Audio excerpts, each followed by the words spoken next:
એના કાન નો કહેવાય, એને સરવળ કહેવાય. અને જો નો સાંભળતા હોય તો કાન. પણ આપણે તો આમાં બધા સાંભળતા હશે ને. પેલા એવું ગાણું ગાતા, તમે તમારે કાન છે કે કોડિયા, પણ આપણે કાને નથી ને કોડિયાય નથી, આપણે તો શ્રવણ છે. અને શ્રવણથી આ રસ પીવાનો છે. આવો સરસ મજાનો ગુરુ મહિમા આપણાના યોગાનો યોગ મળી ગયો છે.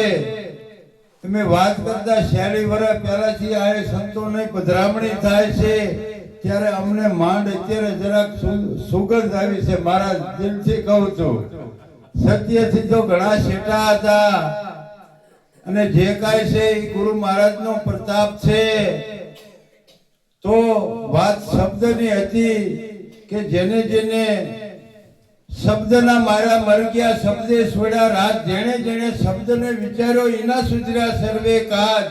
મનુષ્ય તો બધાય છે, પણ આમાં કાંઈ સમજતા નથી. એમ ન્યાય બેઠા હોય ભજન સત્સંગ કરવી તો કે અડધા દિન કે તમે કંઈક બીજું બોલો છો, એટલે બીજું નથી બોલતા.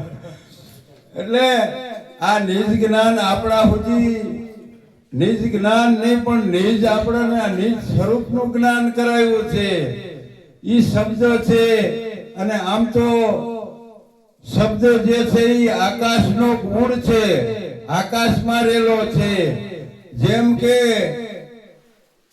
અગ્નિ છે, એને અડો તો ગરમ લાગે, એ દાહકતા એનો ગુણ છે. એમ શબ્દ આકાશનો ગુણ છે. એવો મહિમા આપણને અત્યારે સમજાયો સદગુરુ મહારાજે. અને નકે તો મનુષ્ય તો કેટલાય છે તમે જોવો, પણ આપણા નસીબમાં આ જે કાંઈ રીતે મળ્યું એ પણ ખ્યાલ નથી. અને હવે વાત તો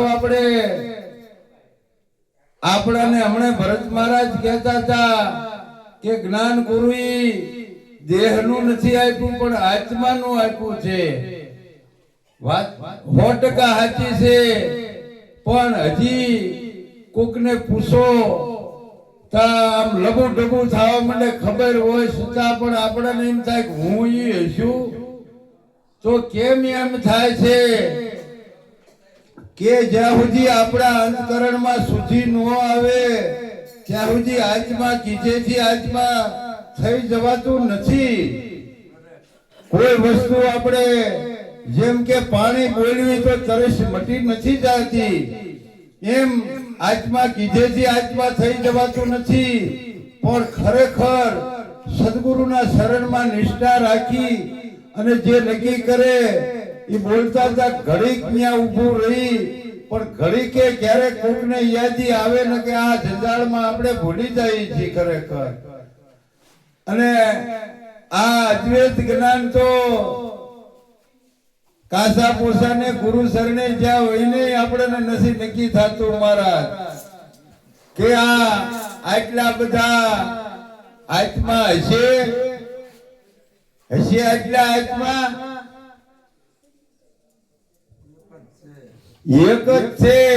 તો એક છે સાચી વાત, પણ એમાં શું થાય છે પાછું તો આમ નોખું નોખું દેખાય.